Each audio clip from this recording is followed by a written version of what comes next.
Tchurup, tchup, tchurup, tchup, tchup, tchurup, tchurup, tchup, tchurup, tchu. Tchururururu, tchup, tchurup, tchururururu. E aí, você já lembrou de que história pertence a essa música que você acabou de ouvir? Esse trecho musical? Se você é novo por aqui, seja muito bem-vindo. Esse é o Musicando e eu sou Rose Pereira. E hoje eu vou contar para vocês um pouco sobre a história do Sítio do Pica-Pau Amarelo. Quem será que criou essa história? De onde surgiram esses personagens, né? Então, hoje, se você quiser saber um pouco mais sobre esse tema, fique até o final desse vídeo e já vai deixando por aí o seu like. Não se esqueça que toda segunda-feira às 19h30 nós temos vídeo novo no canal. E durante a semana, Musicando tem novidades nas redes sociais, tá? Instagram, Facebook. Então, bora lá para a nossa história de hoje? Hoje eu quero compartilhar com vocês um pouco sobre a criação do Sítio do Pica-Pau Amarelo, né?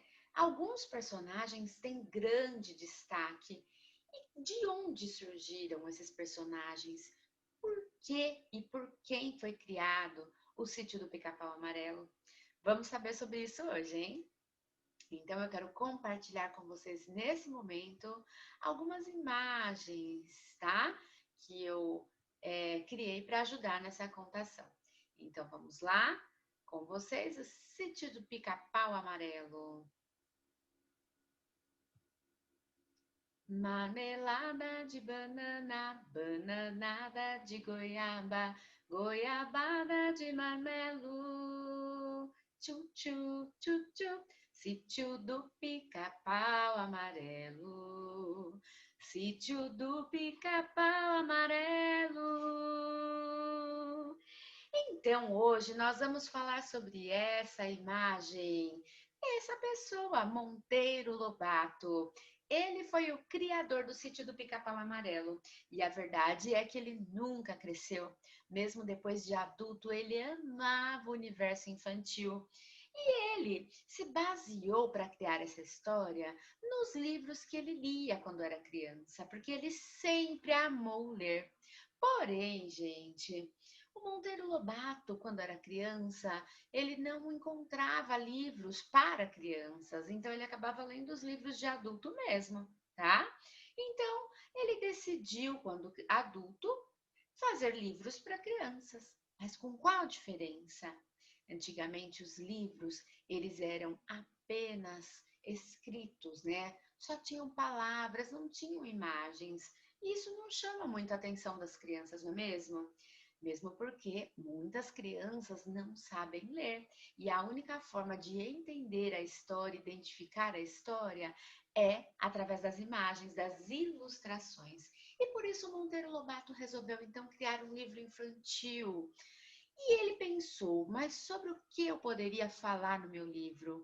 E ele pensou, pensou e se lembrou que quando ele era criança, os momentos mais felizes da sua vida foram no sítio da família, onde ele passava momentos incríveis, brincando, se divertindo, inventando e criando muitas coisas, né?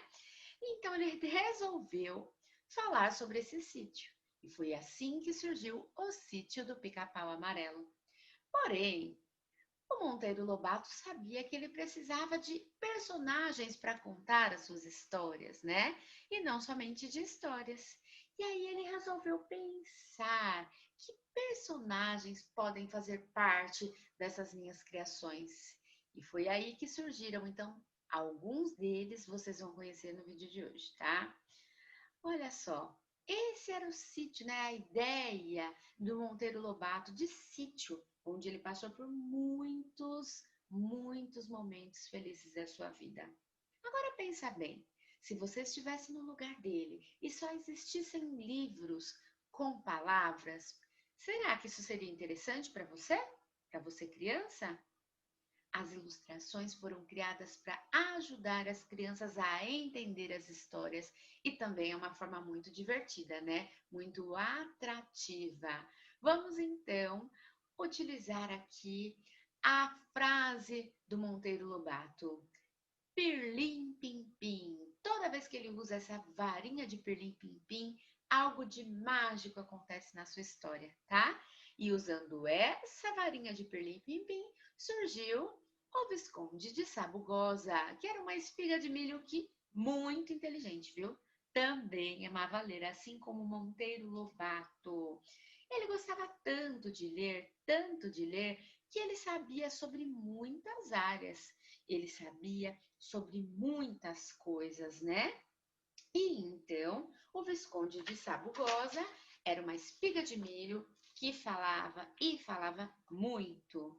E ele também foi responsável por várias descobertas dentro do sítio do Pica-Pau Amarelo, como por exemplo o petróleo que havia lá, ajudando assim, ó, a custear as despesas da casa.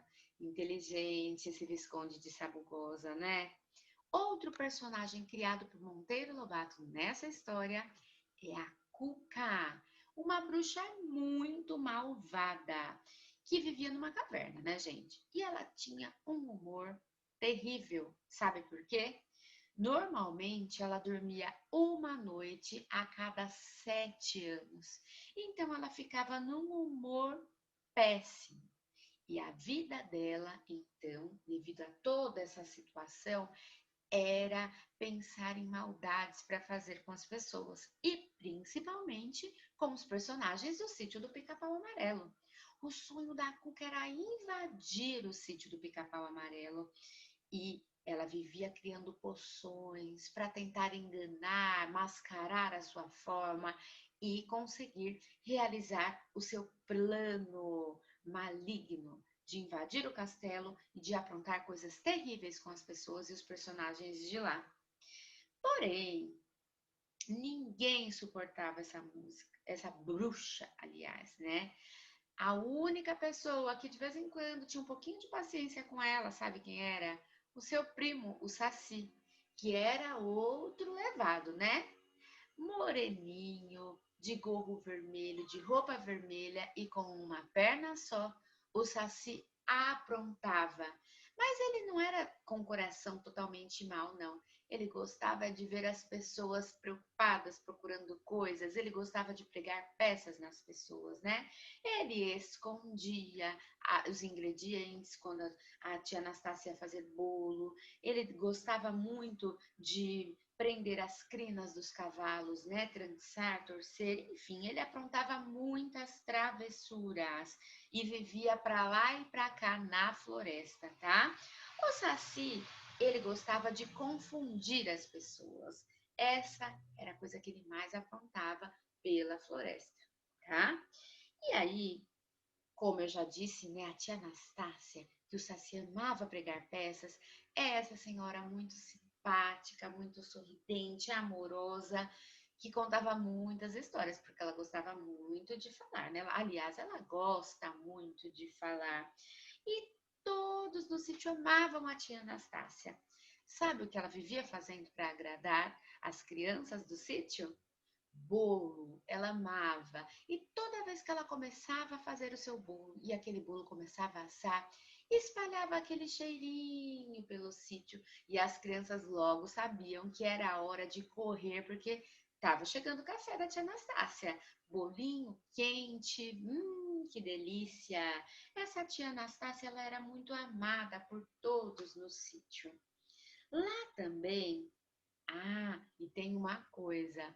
Antes de eu falar sobre o próximo personagem, tem tudo a ver com a tia Anastácia. Eu disse para vocês que ela amava cozinhar, não é mesmo? E ela era louca para cozinhar um porquinho, mas esse porquinho era o porquinho de estimação de outra personagem do sítio. Esse porquinho era o Rabicó. Desde pequenininho, quando ele veio ao mundo lá no sítio, ele tinha um rabinho desse tamanho. E nesse rabinho deram o nome de Rabicó. Era o Marquês de Rabicó. E a tia Anastácia era louca para cozinhar, para colocar esse porquinho no forno. Mas esse porquinho, como era de estimação, ele era protegido. E jamais a Narizinho ia deixar isso acontecer, não é mesmo? Vamos conhecer um pouco sobre o porquinho Marquês de Rabicó. Um porquinho pequenininho, bem gordinho, bem fofinho e com um rabinho desse tamanho, né? Já disse para vocês. Ele era muito protegido pela Narizinho, tá? E ele era muito amado por todos no sítio. E foi graças a isso que ele não foi parar na panela da tia Anastácia. Mas quem é Narizinho?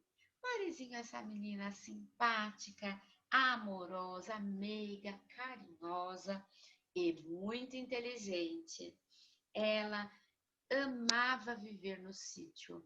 Todos os dias ela acordava com aquela animação, com aquela alegria, com aquela empolgação e pegava o seu brinquedo favorito, que era a boneca de pano feito pela tia Anastácia, não é mesmo? A sua boneca de pano também pertence a essa história. O nome dela é Emília. Então, Narizinho, ela corria pelo sítio brincando e todas as suas brincadeiras ela incluía a Emília. A Emília, boneca de pano feita de roupas velhas pela tia Anastácia. Olha só que legal. Sabe aquelas roupas que a gente não usa mais? Então, a tia Anastácia pegou essas roupas e criou uma boneca de pano. Porém, essa boneca só falava na imaginação da Narizinho, né? Até que um dia ela descobriu uma pílula falante. E depois que tomou essa pílula, ela começou a falar e realizou o seu grande sonho, que era ser uma boneca de verdade, não é mesmo? Então, depois que ela tomou essa pílula falante, ninguém mais conseguiu controlar a boca da Emília, que fala pelos cotovelos. Fala, fala e tagarela a falar, sem parar. O próximo personagem que eu quero falar para vocês é o Pedrinho. O Pedrinho é o primo da Narizinho que amava passar suas férias no sítio. E lá ele, Narizinho e Emília viviam grandes aventuras. Sabe que o Pedrinho é um menino muito esperto, muito inteligente, muito rápido, e ele uma vez conseguiu prender o Saci. Sabe que para parar as travessuras do Saci, a única forma é prendê-lo dentro de uma garrafa? Pois é, e o Pedrinho conseguiu essa façanha. Ele conseguiu prender o Saci dentro da garrafa. Porém, menino de coração bom, né, gente? Ele acabou soltando. Ele ficou triste de ver o Saci lá dentro daquela garrafa sozinho. E a partir daí, ó, fizeram amizade e viviam então brincando em meio à floresta. Poxa vida, Pedrinho. Você deve estar se perguntando, mas será que a tia Anastácia toma conta desse sítio sozinha? Será que ela é a única personagem adulto nessa história? Não, nós temos aqui a Dona Benta, a vovó mais fofa, mais maravilhosa dessa história. Pensa numa pessoa cuidadosa, preocupada e que está sempre se esforçando para fazer o melhor para os seus netinhos. É a Dona Benta. Ela, com a ajuda da tia Anastácia, toma conta dessas crianças e desses animaizinhos, né? Do sítio do Pica-Pau Amarelo. Dona Benta tem uma coisa que ela faz como ninguém, que é contar histórias. Isso mesmo. A Dona Benta conta muitas histórias legais para as crianças no sítio que amam e todos os dias elas pedem: Vovó, por favor, conte uma nova história para nós. Nesse sítio também tem outros animais, viu? Além do marquês, né? O rabicó, nós temos aqui o quindim, o rinoceronte africano. E esse rinoceronte foi parar no sítio dessa forma. Antes ele vivia num sítio, num circo, e lá ele era muito maltratado, tadinho do quindim. Então, um belo dia, ele resolveu fugir do circo. E aí, ele foi parar na floresta. E lá na floresta, como as crianças amavam brincar na floresta próxima ao sítio, eles se encontraram. E logo que o rinoceronte africano contou a sua história, a sua triste história para aquelas crianças, sem pensar duas vezes, elas falaram com a vovó, com a dona Benta, e levaram o rinoceronte africano para o sítio também. E lá eles foram muito felizes e recebeu um novo nome, Quindim. Além do quindim, esse rinoceronte, também vive outro bichinho, outro animalzinho, que é o burro falante. Pensa em alguém que gosta de falar. É, assim como a Emília, depois que tomou a pílula falante. É o burro. Mas ele fala, fala, fala. Só que ele não fala coisas bobas. Ele fala coisas que podem ajudar as pessoas. Então, ele foi nomeado como o burro conselheiro, porque era isso que ele vivia fazendo, dando conselhos para todos os personagens do sítio. E agora chegou a vez do tio Barnabé, porque um sítio, aliás, né, gente, um sítio é um espaço muito grande e onde tem horta, onde tem animais, galinhas, onde tem muitos bichinhos e precisa de alguém, né, para ajudar a contar essas histórias e a cuidar desse ambiente gigante, a dar comida para os bichinhos, a tirar leite da vaca, enfim, precisa de alguém que faça todo esse trabalho. E esse alguém é o tio Barnabé. O tio Barnabé é uma graça, uma simpatia, que não para um só minuto. Para lá e para cá, assoviando, cantarolando, ele cuida de todo o sítio. Pois é, e ele sabe sobre vários mistérios e várias histórias que acontecem pela floresta. Bom, esses são alguns dos personagens que fazem parte do sítio do Pica-Pau Amarelo. E se você gostou de saber um pouco mais sobre eles, não esqueça de deixar o seu joinha no final desse vídeo, hein? Eu espero muito que vocês tenham gostado de saber um pouco mais sobre o Monteiro Lobato e sobre essa história, né, dos personagens do sítio do Pica-Pau Amarelo, sobre esse mundo de imaginação e fantasia criado por ele. 1, 2, 3, pirlim pim pim, mais uma história que chegou ao fim. Um grande beijo e até a próxima! Tchau, tchau!